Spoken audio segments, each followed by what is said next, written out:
asepy madagasikara fampindramam-bola ho an'ny mpiary madinika sy salantsarany dia manolotra anao ny vaovao.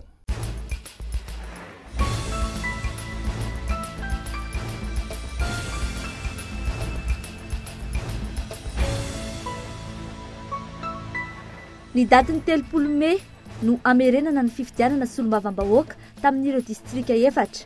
Ny 7 Mey hatramin'ny 7 Mey ny fampelezan-kevitra. Ny 7 hatramin'ny 12 Jona kosa no amohan'ny senita ny vokatra vonjimaika momba izany. Tsy mbola navita nanendry praiminisitra akory ny filoham-pirenena Richard Ratsimandrava. Izy maty nisy namono ny 12 Febroary 1770 iny. 70 taona ty aoriana, mbola manjavozavo ny raha namonona ity filoham-pirenena nitondra heninandro ity. Nisahotaka ny mponina tetsy Tamena eo atoandro io, notapahana ny lalana fa hoe nisy bomba tao anaty baoritra hita teny. Nietsika ny etamajorony zandarmeria pirenena, ka esiboky enefa no tao anatin'ilay baoritra. Ary farany, teratany Almanina mahay mitsangana eo ambony guidon bisikileta mandeha, izy kosa mijoro mahavita mihodina tsy menjery eo ambony familiana. Io indray ny zava-bita miavaka entina aminao anio ato anatin'ny fampalam-baovao.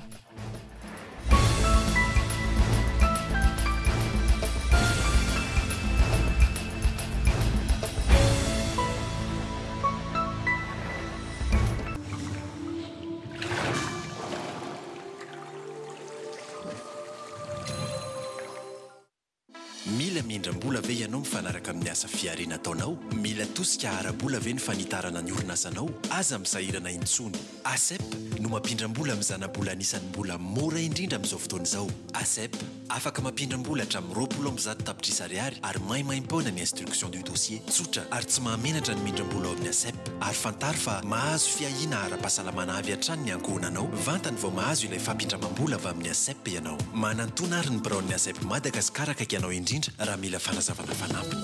ASEP Madagasikara. Findramam-bola tsara lanja, fiahina ny ankohonana. Fety ny fankatia miavaka miaraka amin'ny Cool TV. Soirée romantique iarahana amin'ny Elsie.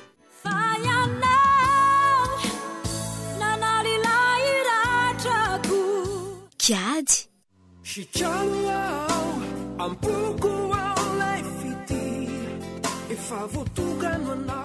Nantenaina.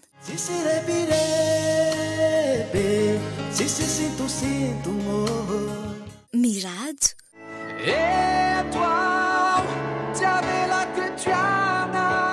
Ansio.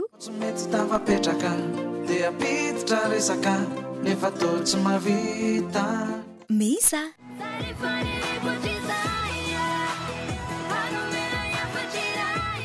Ao amin'ny NC Hotel Ivato, nisy mafa 14 volana Febroary ho avy izao amin'ny 7 ora sasany alina.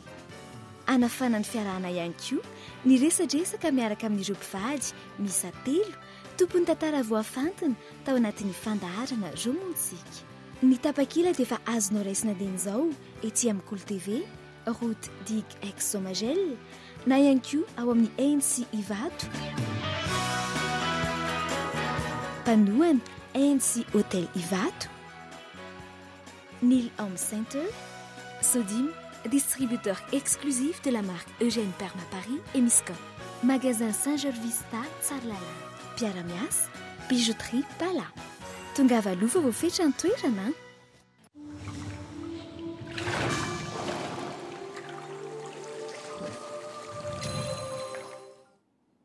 Fotoana ifanomezantsika topoklasy topoko vavy ny amin'ny valora taka izao. Anarahanao ny fampalalam-baovao lehibe eto amin'ny Cool TV. Ankasitrahana ny fanarahanao izany ary manasanao mpanajana anaraka ity fampalalam-baovao ity hatramin'ny farany. Vaovao politika avy hatrany ny datin'ny 30 volana Mey no tapaka ny fivoriam-ben'ny senita amerenana ny fifidianana solombavam-bahoaka amin'ireo distrika 4 manerana ny Nosy, Ambanja, Marovoay, Sainte-Marie ary Beloha-sur-Tsirbiena. Hoentitra araka izany ny eo anivon'ny senita ka ireo mpikambana na ratsamangaiky an'ny senita izay nanao adisonana nandritra izay fifidianana teo aloha izay dia hoesorina amin'ny toerany avokoa. Rahantsika vetrany niarahana tamin'ny Tovy Rakotondravony. Ny 9 ny volana Mey, ny 13 ny volana Mey ary ny daty ny 30 ny volana Mey no nisafidianana. Ity farany no nekeny ny mpikambana noho ny didy mandalana mandara ny fanatanterana fifidianana anatin'ny fotoanan'ny orana. mbola hoentina dinihana mandritra ny filakevitry ny governemanta nefa io daty io mba hahafahan'izy ireo miantso ny mpifidy. Raha reto daty reto anefa nojerena dia ny 7 ny volana May ka hatramin'ny 7 ny volana May ny fampelezan-kevitra. Ny 7 ka hatramin'ny 10 ny volana Jiona kosa no voafaritra famoahany senita ny vokatra vonjimaiky. Zany nandritra ny herinandro ny sous commission opération électorale sy ny étude juridique nijerena zany an'ireo daty anankiroa na anankitelo. Tao moa ny daty ny 16 mai, tao ny daty ny 23 mai, tao ny daty ny 30 mai. Misy koa nefa ny didy mandalana zay tsy maintsy jerena amin'ny code électoral zany le fepetra miaraky ny andro ihany koa dia tapaky ny assemblée générale androany zany fa amin'ny 17 ny volana Mai no daty raikitra anaovana an'izay partiel izay ary dia ho alefanay any amin'ny ny membre ny gouvernement tamin'izao moa zany ny taratasy satria zareo no miantériné manamafy an'izay daty izay ary koa manao ny convocation des électeurs. Ireo mpanara-maso ny fifidianana avy eto an-toerana ihany anefa no anara-maso ny fifidianana mandritra io fotoana io ary manao antsoavy amin'izany Ramatoa Beatrice. Malona ny fifidianana zay ho avy dia efa misy ihany koa ny volavolan-dalam-pifidianana vonona zay ho atolotra ny anteny meram-pirenena mikasika ny fifidianana ben'ny tanàna. Lay PASEM dia nirahana nanao sonia amin'ny senita ny fitondram-panjakana malagasy sy ny PNUD moa zany izay nisotena ny Nations Unies. Ny vola mipetraka ao zany araky ny feuille de route moa ny hoe communal, législatif ary présidentiel no ataony senita. Fa rehefa miova ozy ianao ny anarana dia ahoana anjaran'ny communauté internationale moa ny mahita an'izay moa anjaran'ny fitondram-panjakana malagasy koa fa ny fantatsika aloha zany dia ao anatin'le PASEM dia mbola misy ny vola natokana zany anaovana an'izay communal zay ary na ny vola mpanjakana koa zany dia ho fantatsika tsara fa amin'ny loi de finance 2014 dia misy ny vola natokana anaovana koa an'le communal. Tsy ny vola tokana ho an'le communal ngamba ny tena olana fa le lalàna mifehy ny mandrafitra an'le communal mihitsy izay mahatonga ny senita zany amin'izao fotoana izao hoe tsy hoe rehefa vita ny fifidianana dia hialy izahay fa rehefa mialy izay mba misy zavatra ho atolotra zany ho an'izay olona andimbena eo zany. Manoloana ny famerenana ireo fifidianana ireo dia tsy andefitra amin'izay mpikambana tsy manara-dalàna ny senita. Idina ny antoerana mihitsy ireo mpikambana PN district eo anivon'ny senita ka natateraka fanadiovana eo anivon'ny mpikambana. Nijerena ao anatin'izay dia hoe manao ndreo le mpiara-miasa maty mombana tsara ny andraikitra nomena azy vereo le mpiara-miasa ireo sa tsy maintsy raisina ny fepetra amin'ny mety ho fanoloana reny le mpiara-miasa reny na io any anivon'ny birao fandatsaham-bato na ny any amin'ny ratsamangaka samihafa. Tsy ny fari-pifidianana anankiefatra fa ny sasatsasany na ny eo anivon'ny district na ny any amin'ny birao fandatsaham-bato mihitsy zany dia nahitana tsy faiza manao na goragora tandrivaka tamin'ny fanatotosana ny asa reny zany dia tsy maintsy andraisana fepetra amin'ny fanoloana le tompona andraikitra. Araka ny fanazavana dia tsy misy atahorana ny teti-bola ampiasaina amin'ny fifidianana rehetra izay ho avy indrindra moa efa misy ihany koa ny PASEM manampibetsaka amin'izany ny teti-bola avy eo anivon'ny fitondram-panjakana. Raha ho an'ity famerenana ny fifidianana ity dia efa misy ny teti-bola ary mbola tsy voafaritra izany hoe Ramatoa Beatrice efa vonona ihany koa amin'izao fotoana izao ny teti-bola izay natanterahana ny fifidianana ho ben'ny tanàna. Famola ijanona amin'izay tontolo politika izay hatrany isika ireo vondrona solombavambahoaka manana ny Antsasamanila no afaka manolotra ny Prime Ministre no isika ao anatin'ny fitondrana antsoina hoe semi présidentielle anatin'ny rafitra parlementaire. Hoy ny mpahay-lalàna Jean-Éric Rakotoarisoa androany.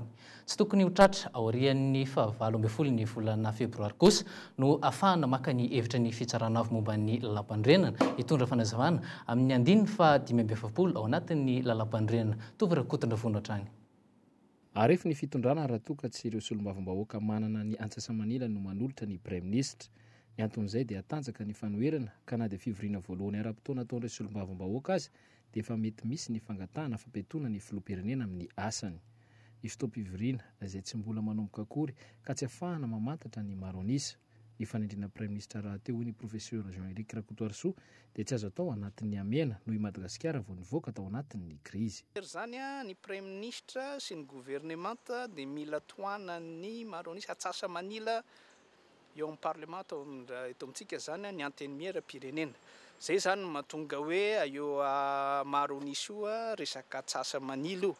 Satria ny tsy resaka fanomezana anarana Prime Ministre fotsiny no mipetraka fa ny resaka hoe ampandehanana ny gouvernement zay ho tarihany Prime Ministre io. raha tsy toanan'ny Atsasa-Manila amin'ny anteny miaram-pirenena gouvernement io a dia voaraikitra ny fivorinana voalohany mahazatra zany amin'ny volana mai dia mety horaikitra motion de censure dia mety miongana. Na izany aza nefa dia ilaina ny fitondrana fanampanazavana avy amin'ny fitsarana avo momba ny lalam-panorenana mba tsy hampisy ny mety ho fifandirana. Hatreto anefa dia ny filoham-pirenena ihany no filohan'ny rafim-panjakana efa misy ka afaka manao izany.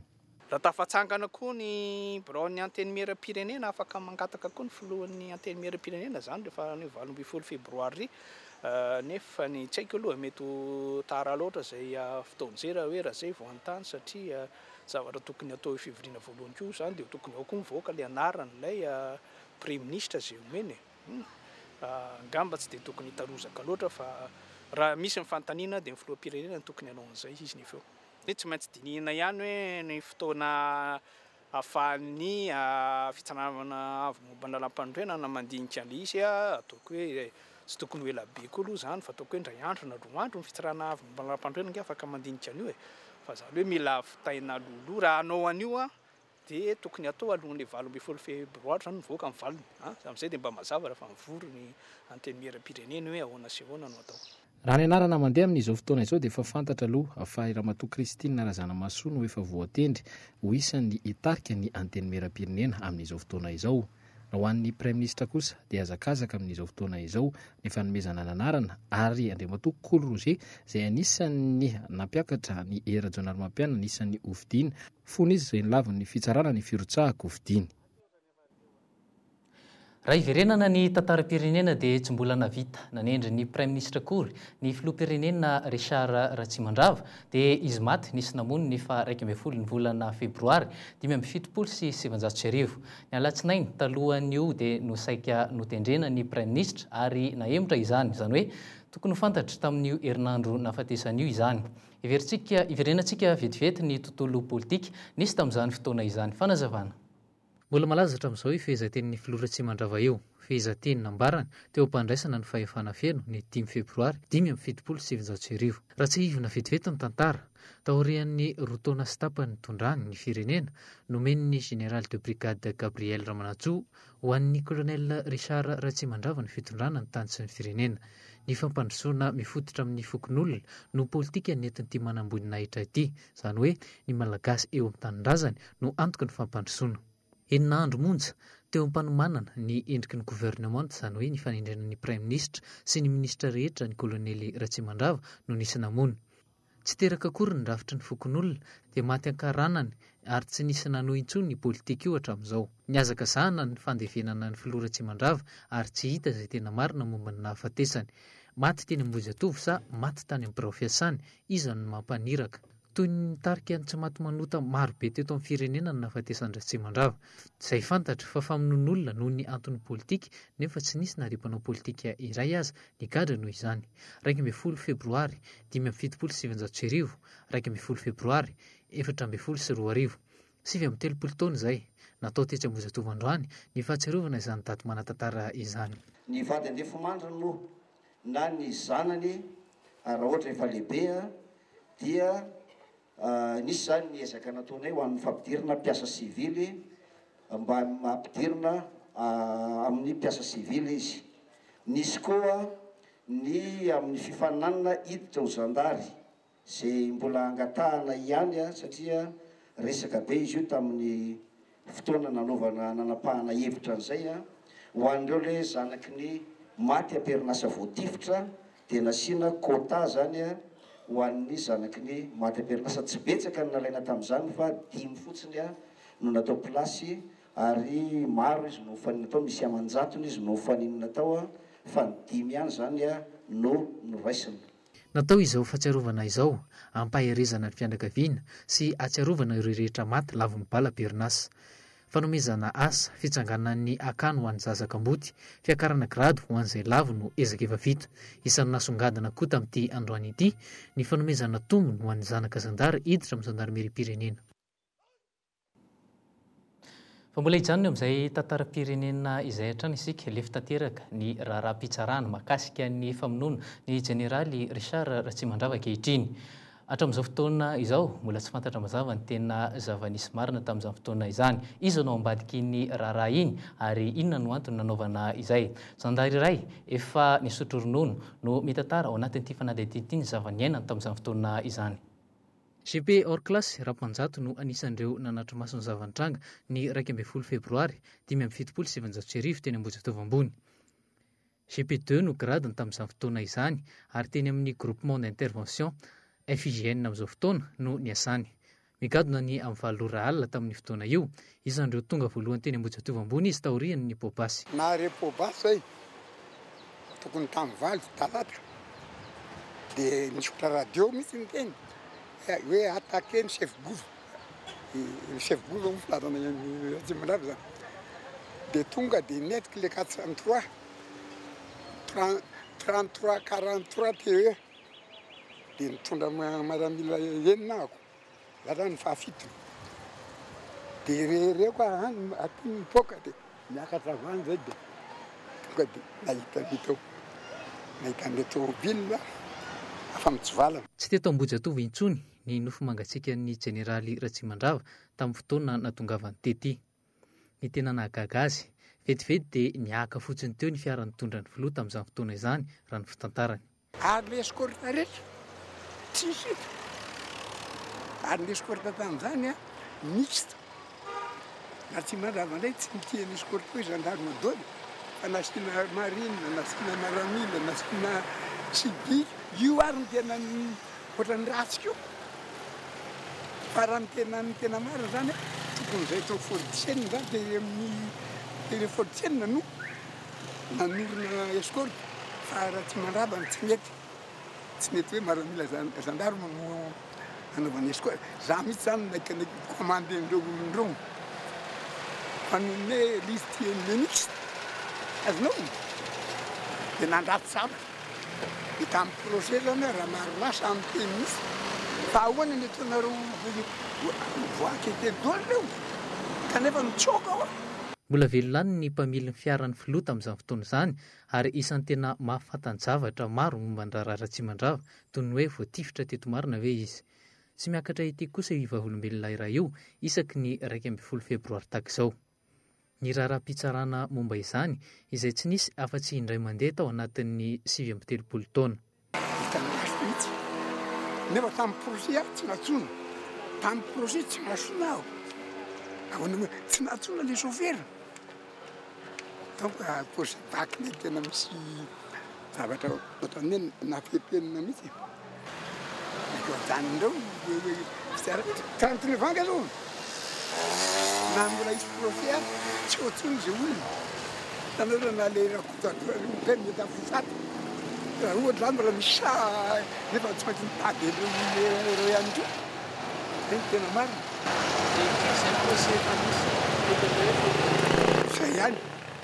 Zay ihany le teo tribunaly maramila dôly no teo amin'ny projet tribunal militaire zany le teo kadiko général Ramarolà aloha dia iny dia tsaroko izy mihitsy nanao enquête an'ireo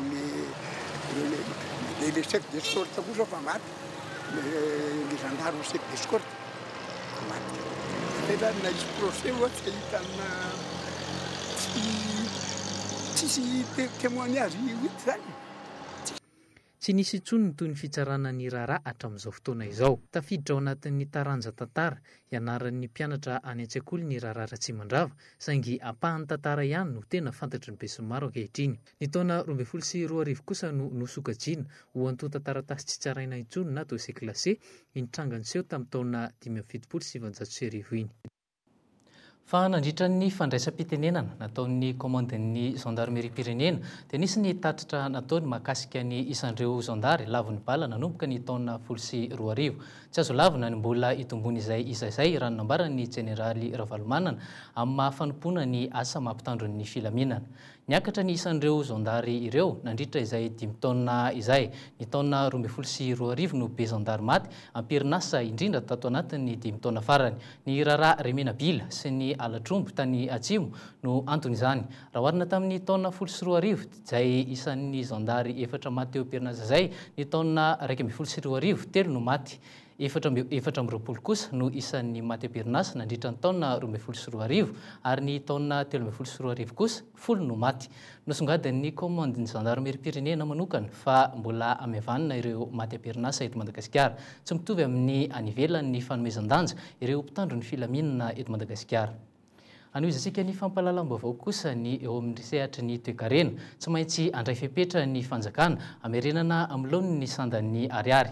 Hatreto aloha ny findramam-bola amin'ireo mpamatsy vola toy ny FMI izay nandrasana efa ela no mety ovaolana hoentin'ny fanjakana raha ny hevitry ny mpahay toe-karena iray nanontanianay. Fanampanazavana. Tsy mitsahatra ny midina ny sandan'ny ariary.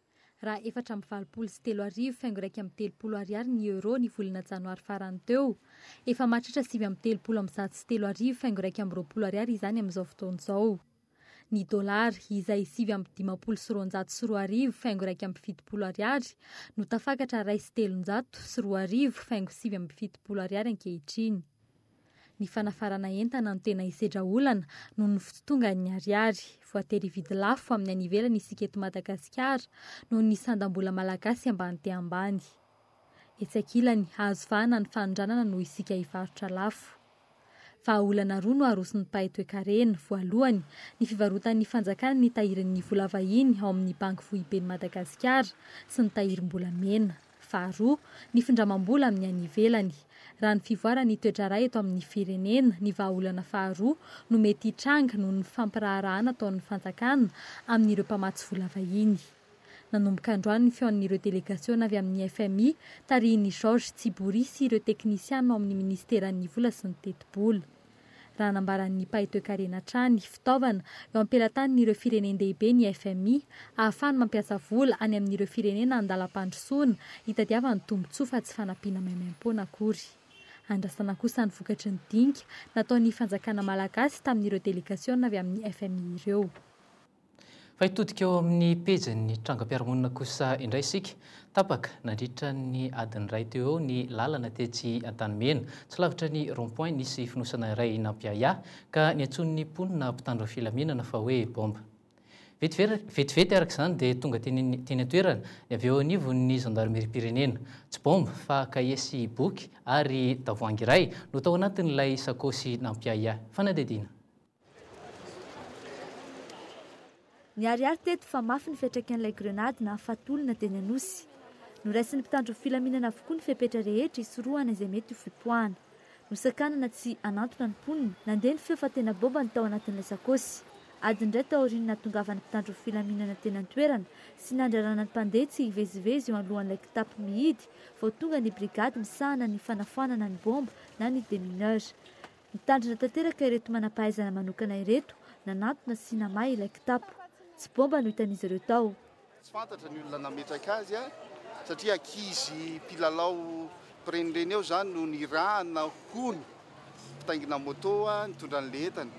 Dia nentin'ireo mpiandraikitra tao ireo zany ilay entana na aketo amin'ny polisy miandraikitra ny famovozana eto Antanimena zany.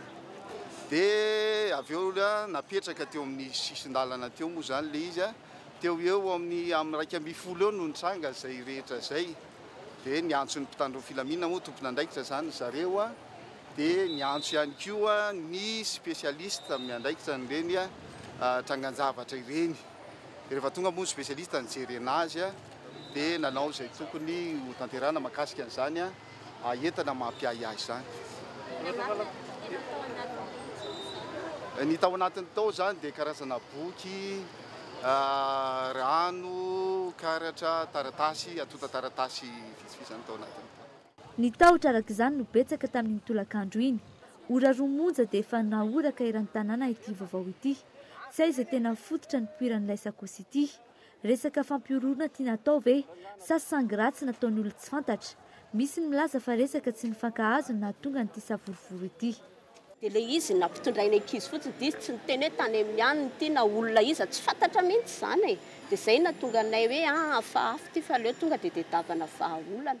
Mbola eny amin'ny hôpitaly ireo olona 5 naratra ny grenady ny harivan'ny 20 janoary lasa teo. Mbola mangataka fanampiana ihany koa ny Ray aman-dreny Andry sy Kevin, ireo zazalahy kely roa maty vokatra izany, noho izao miseho izao nitranga tahaka ity teo Antanimena ity. momba indra raha grenady teny Anosiny tsy mbola nisy ny voasambotra treto raha toa ka manodidina 5 no efa nanontaniana sy natao fanotorana teny amin'ny zandarmeriam-pirenena momba izany. Andrasana ho sitrana ihany koa ilay vehivavy tapatongotra ahafahana mihaino azy amin'ny toerany fanadihadiana. Ivadika tanteraka eo amin'ny pejin'ny sosialy kosa indray sika fitohanana sy fahasimban'ny fiara. Izay no ateraka ireo lavaka be amin'ny lalana maro eto an-drenivohitra. Misy aza ireo mitera-doza. Ambodimita sy Besarety no tena malaza amin'izany, lalana be lavadavaka indrindra eto Antananarivo. Isan'ny lalana be mpandalo ireo nefa tsy misy ny fikarakarana. Fanadihadiana iarahana amin'ny Zorakotondrena. Fiarapolo nefa nikatso teto amin'ity toerany hatramin'ny maraina io. Lavaka, rano, fotaka, izany no fiainam-ponina sy mpamily mandalo eto isan'andro. 30 hatramin'ny 50 cm mahery ny alalan'ity Fasimany ity. Lalana isan'ny be mpandalo anefa ity eto Besarety ity. Ity lalana ity izay tsy azo idivirana raha maika ho any amin'ny hôpitaly. Miteraka fitohanan'ny fiarakodia ihany koa ity lavaka be ity. Tena mijaly fa nefa le ato amin'ny zirava be olona dia tsy afa-manoatra tsy maintsy miafy kely amin'ny olona. Simba ny tômôbila raha tena miazakazaka be eo amin'ilay izy, milamina mihitsy. Tena sahirana mihitsy le taxi be, tsy hoe taxi be zava tômôbila rehetrarehetra mihitsy. Sahirana le lalana ratsy tsisy mpanamboatra. Manao an'izay eo amin'ny fiantraikan'izay eo amin'ny asanareo? Tena tsy mahazo vola mihitsy le taxi be satria lalana ratsy be be ny embouteillage. Tsy ny fiara ihany no manan'olana eto. Manjary hitambarana amin'ireo moto sy bisikileta ny faritra natokana amin'ny mpandeha tongotra na ny trottoir. Simba ny rano ary tsy misy fanamboarana ity lalana efa ho efa-bolana mahery izao. Lavaka kely ny teto teo am-piandohany dia nihitatra hatrany izany. Ireto tovolahy vitsivitsy ireto no manototra ny lavaka sy manala ireo rano be eto, nefa mivadika ho fotaka indray izany avy eo. Mijaly be mihitsy le vahoaka amin'izao no tena marina, jereo amin'izao mahazo an'ilay olona. Marina zanako na ambilansa rehetra tsy afaka mandeha fa manodidina ny lalana. Teto zany zoko tena tsisy lalana mihitsy efa tômôbila 5 zay niraikitra teo. Tsy hita tranom-pneu. Dia mbo mila fanamboarana kely zany ty lalana ty mijaly le tômôbila. Fa raha tsisy anay io tena tsisy lalana mihitsy teo. Zay mbo nanambomboatra ny lalana iny tômôbila, tsisy lalana mihitsy zany teo, azay mbo natsapa tena dia mbo nanambomboatra ny teo ndo mbo amboarina fa mijaly le tômôbila.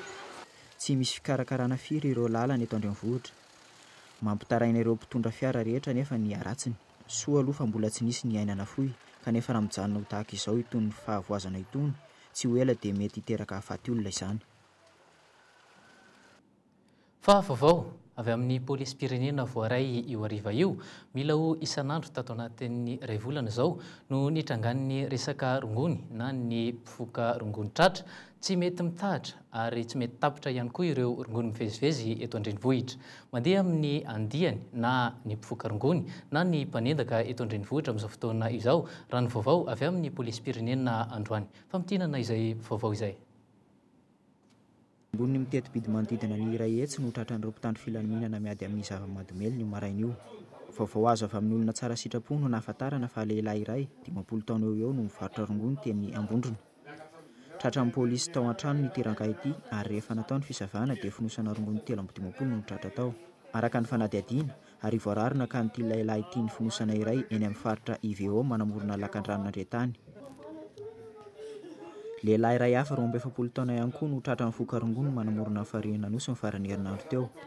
Mpitandro filaminana no nahatratram-bodimboty rangahy ity ary niaika izy fa efa mambolana no foka rongony. Efa natolotra ny fitsarana androany ireto olona roa ireto ary nitoboka eny Tamora. Andian-jolahy hafa kosa indray, endahy izay voalaza fa sady mpifoka rongony no mpanendaka no niraofon'ny pôlisy omaly teny amin'ny manodidina n'Anala Mahitsy. Poketra misy vola 2 hetsy sy 2 tapitrisa ariary, firavaka volamena ary finday no lasa n'ireto mpanendaka ireto tamin'ny farany herinandro teo. Nosotonin'izy ireo ankeriny tao anaty fiarakaretsaka izany. Raha ny fanadihadiana dia manararaotra ny fitohanan'ny fiara ireto tovolahy ireto mba hanendahana sy hanaovana sito mahery. Efa malaza ratsy amin'ny faritra Nala Mahitsy sy Andronombe izy ireto ary tonga hatrany Ambohitraraba sy Akadikely. Ny Torila Ramatoa Endaka Karolahy tonga dia tratran'ny pôlisy. Ny efatra hafa kosa omaly no nosamborona. Raha ny fanadihadiana natao mpitandro filaminana dia efa nividianan'izy ireo moto sy minisenina ireo vola nangalarina. Fa iverina eo amin'ny pejy sosialy kosa indray isika commune miankina amin'ny fambolena ny commune Ambohimangarova na eo aza ny fizahantany izay mivoatra noho ny fisian'ireo toerana manandantara any an-toerana. Ratsy ny lalana ka mahatonga ny olana amin'ny fampiakarana ny vokatra. Ilda Sinjo. Tongolo, katsaka, vary ary mangahazo. Isan'ireo vokatra betsaka indrindra eto amin'ity tanàna ity. Mamatsy ny tsena manodidina sy aty an-drenivohitra ny eto amin'ny commune Ambohimangarova. Ny aty zany dia tena mpampody daholo. Io zany tena aty fivelomana ny tongolo, ny mangahazo, ny katsaka, rehetrarehetra, ny vary. Dia ny vokatra mivoaka aty aminareo mankany amin'ny tsena ny? Magnandra voangy. Fa ny problème mahazo ny olona aty dia zao defaut-na lalana zao, le amahana vokatra. Arak'izany, olana ho an'ny mponina ny faratsiany lalana, indrindra amin'ny andro aviorana toy izao. Tsy misy hatreto ny fandraisana andraikitra amin'ny fanamboarana tsy ampahan-dalana ity, ankoatran'ny amin'ny fampelezan-kevitra izay lazako vavany ihany. Ty lalana ity zany dia eo amin'ny 3 kilometra zany tena hoe tena ratsy fa sisa mba azo fifina ihany aloha hatreto. Ny akandrifana mampitoy amin'ny fokotanina Savin'Andriamanitra sy fokotanina Ambodrakitra. Izy ity zany fanamboarana azy saikisaiky olona pakafasika zany ny tena manamana karama aloha tato ato fa tsy dia hoe nisy asa-pokony olona firy fa le olona zareo mafasika zany no mana-karama manambamboatra ny lalana aloha hatreto. Androany, niara-nientana ireo mponina tamin'ny fokotany manodidina nanamboatra ny lalana ho fanomanana ny fambolekazo ataon'ny mpanakanto Rahapitso any an-toerana. Ka hitantsika moa fa lanona-pahavaratra zany dia ohatran'ny sarotsarotra izy dia fiara-meta amin'ny fokon'olona mihitsy zany le izy hoe miainga aty fotony mihitsy mahatsapa ny olona zany fa ilaina le fanabeazana amin'ny tontolo iainana amin'ny indrindrindrindra zany fa miaraka amin'ny ankizy moa zany le fambolekazo miaraka amin'ny mpanakanto zany dia veriny ny olona fa zava-dehibe le izy dia izay mampatonga amin'ny fokon'olona zany mandray tanana mihitsy ny fanatsarana fanamboarana ny lalana mba hahafahana mandeha zany Rahapitso. Ho an'io Rahapitso io, araka ny fanazavana, amboly voasary ampitondraina ny anaran'ny tsirairay avy ireo mpanakanto mivondrona ao amin'ny sindikan'ny mpanakanto malagasy. Anampy azy ireo amin'izany ny mpianatra sy ny ray aman-dren'ny mpianatra ny anivon'ny sekoly ambaratonga fototra. Mbola izany amin'izay pejy sosialy izay hatrany manodidina ny 5 alina sy 1 hetsy isa-taona ireo mpifindra monina tonga eto Antananarivo renivohitra raha ny Antotanisa avy amin'ny fiadidiana ny tanàna Antananarivo zany. Ny ankamaroan'izy ireo dia tanora mikasa sy mitady asa aty an-drenivohitra avokoa. Misy amin'ireo tanora ireo no tsy mandao tanteraka ny tontolo any ambanivohitra fa mampivady izany amin'ny fiainana eto an-drenivohitra ahafahana miaina tsaratsara kokoa. Ilda Sinjo hatrany. Iray tapitrisa isan'andro ny olona miditra ny tanàna Antananarivo. Ny ankamaroan'izy ireo dia miasa eto an-drenivohitra ary mody rehefa hariva isan'izany i Manu, tovolahy iray mipetraka ety Ambohimanga, mampivady ny asan'ny fambolena amin'ny fanaovana receveur ity tovolahy ity. Ny asako zany zao manao receveur dia ohatrany hoe repos kely zany zao androany dia lasa midina kely aty ambanivohitra hoe ndeha hiasa tany dia mba misy ohatra hoe rehefa tonga zany ny fiakaran'ilay vokatra aty dia mba afaka mitondra vokatra miakatra any ihany. Tsy mbola liana amin'ny fandaozana tanteraka ny tanàna aty ambanivohitra i Manu. Tsy afaka miantoka ny fiainany manontolo hatreto ny fambolena sy fiompiana na mbola tsy manambady aman-janaka azy izy. Mahatonga azy tsy maintsy hiakatra aty an-tanàn-dehibe mameno ny fitadiavana. Le fidiram-bola aty zany isambolana izy ka 3 volana, isaka 2 volana. Zay vao misy le izy. Dia raha ohatra mifangaro an'le fitadiavana kely any Antananarivo any dia tsy mety mihitsy zany, tsy mahavelona le fambolena fotsiny amin'izao. Mifameno arak'izany ny fambolena sy ny fitadiavana amin'ny asa andavanandro aty an-drenivohitra. Za moa zany anay zany tsy dia hoe misy hoe karama isam-bolana fa karama isan'andro nataona ihany. Dia raha ohatra hoe mahazo 4 arivo ianao na mahazo 5 arivo any dia mba mahazo vola kely any zany ianao dia mba misy hoentina anaovana fambolena aty, misy sakafo hoaninao miasa sy ny ohatr'izany. Araka ny fanadihadiana natao, maro amin'ireo mpiasa indrindra ireo manao asa tsy lavorary na tsy andraisana ny karama farany ambany izay voafaritra ho 1 sy 2 alina sy 1 hetsy no manao toa ny Manu sady miasa aty an-drenivohitra no manamainty molala ny tany any ambanivohitra. Fa fitaovana mazana ataon'ny olona ambanin-javatra amin'ny fiara ny kodiarana nefa isan'ny miantoka ny ain'ny mpandeha fiara. Tonga teto Madagasikara ary nanome fanazavana sy fampifanana ireo mpanjizara sy mpivarotra kodiarana ny tompon'andraikitra teknika ny faritra Afrika ho an'ny kodiarana Pirelli. Tetsy amin'ny Ibisa Akorondrano no nanaovana izany ary nanazavana ireo fivoarana ara-teknôlôjika tamin'ity marika isan'ireo 5 voalohany tsara indrindra eran-tany ity. Fanazavana. araky ny fampisehoana teo zany dia tsy ny pneu Pirelli ihany fa ny pneu atao hoe première monte izay ireo orinasa 5 mamokatra ny pneu tsara indrindra eran-tany dia ohatra hoe amin'ny distance de freinage amin'ny andro aviorana dia misy elanelana tomobile anankenina vao tafajanona le ny pneu tsy manaraka n'le teknôlôjia ilaina momba n'izany rehetrarehetra zany. Eo ihany koa momba ny économiana carburant fitsitsina lasantsy izay angamba tena ilaintsika eto Madagasikara dia ireo pneu tena manaraka n'le teknôlôjia sy takin'ny zavatra ilaina amin'izao fotoana izao dia ao anatin'ny herintaona raha tomobile manao eo amin'ny 20 000 km isa-taona dia mahavita mitsitsy hatrany amin'ny 45 litres na carburant. Izany rehetrarehetra zany dia voafehin'ny teknôlôjia ny kodiarana Pirelli. Vaovao mahakasika ny miralenta kosa indray mbola tsy misongadina amin'ny fandraisana andraikitra eo amin'ny sehatra ny politika ny vehivavy 4.7 isanjato no isan'ny vehivavy ben'ny tanàna 4.3 isanjato ny vehivavy miasa eny anivon'ny commune ary 2.9 isanjato kosa ny anivon'ny fokontany. Fanararoatra goavana no io fifidianana ben'ny tanàna manaraka io anentanana ny vehivavy malagasy andray andraikitra sy adidy amin'ny fanapahan-kevitra eto amin'ny firenena antonona tonga ny fijoroan'ny femme et élection communale izany. Fanazavana. Ilancena ny projet mitondra ny lohateny hoe femme et élection communale. Io projet io zany dia nifinansen'ny Union européenne dia ny tena tanjon'izy io dia ny famotsirana ny miralenta sy ny fanomanana ny vehivavy ho amin'ny fifidianana ho avy zany amin'ny fifidianana communal. Hitantsika moa zany tamin'ny fifidianana legislative zany fa niakatra tokoa ny tahan'ny vehivavy tafiditra sy voafidy eo amin'ny député zany dia mino koa zay fa hiakatra koa zany ny tahan'ny vehivavy maire sy conseillère zany eny anivon'ny commune amin'ny tsy fifidianana ho avy ity. Vaovao sosialy hatrany olona manodidina ny 300 isa-taona no tonga mitsabo-tena amin'ny areti-maso katarakta eny anivon'ny hôpitaly. Manodidina ny 300 eo ihany koa ny solomaso omen'ny l'Alliance 7 First Madagasikara ho an'ireo olona manana olana ara-pahitana. Hatramin'ny taona 2012 dia nanampy ity fikambanana ity ny avy eo anivon'ny Fondation Telma mba ho fanampiana amin'izany ary. Fitsaboana maso dia efa nanotrina lelavola mitotaly hatramin'ny 12 tapitrisa ariary ity orinasa tserasera ity hatramin'ny atombohan'ny fiara-miasa. Omaly no amafisina tamin'ny fomba ofisialy izay fiara-miasa izay tamin'ny alalan'ny fanaovana soni. Fa itodika amin'ny maresaka iraisam-pirenena kosa indray isika samy manana ny fialamboliny tsy ho asan'ny tsy misy atao akory fa natao anatratrarana tanjona iray ny filalaovana bisikileta amin'ny tongotra nataon'ny teratany Allemagne iray ary nazahoany ny Guinness de record 2012.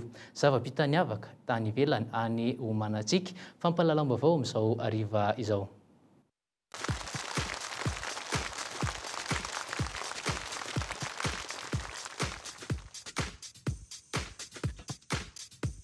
Fialamboly hafahafa teratany Allemagne Moritz Herbst mahay mitsangana eo ambony guidon bisikileta mandeha izy kosa mijoro mahavita mihodina tsy minjery eo ambony familiana na irony antsoina hoe guidon irony. Ao anatin'ny 2 minitra mahavita manodina amin'ny tongony 420 ny lohan'ity bisikileta ity ny lehilahy. Tsy agrobaty akory izy fa atleta ary mpitondra pista amin'ny elanelana lavitrezaka no izy nahavita fomba hafakely mba hiavahana amin'ny mpikirakira bisikileta rehetra izao. Niken'ny ekipan'ny Guinness ho zava-bita miavaka ny taona 2012 ity filingilingina ataony ity. Antaonany maro izy no niezahany ny fehizany ary ilaina fifantohana sy fahaiza-mandrindra ny fihetsika sy ny lanjan'ny vatana mba hisiny ny marindrano hisorohana ny fianjairana. Mihodina manontolo izany hoe impulse 300 degré miaraka amin'ny guidon nefa tsy minjera mahavariana ny akingan'ny tongony. Azo antoka aloha fa tsy dia azo ianarana loatra ny tahaka ity ataony ity raha eto amintsika na dia maro aza ireo tanora no efa mingaly ireny BMX ireny ary mahavita fihetsika samihafa amin'ny bisikileta aloha mitandrina ihany. Mila toerana malalaka sy tany maro toerana ary lalana tsy misy kilavadavaka ny fianarana tahaka an'izao.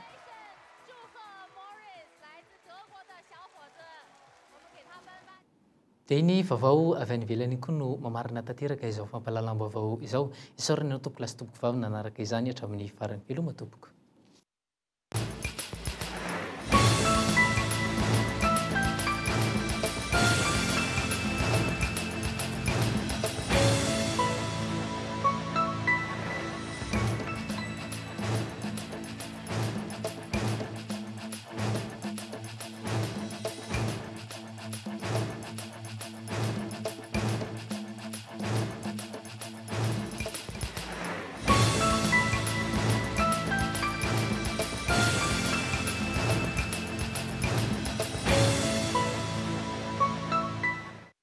Asepy Madagasikara fampindramam-bola ho an'ny mpiary madinika sy salansalany dia nanolotra anao ny vaovao.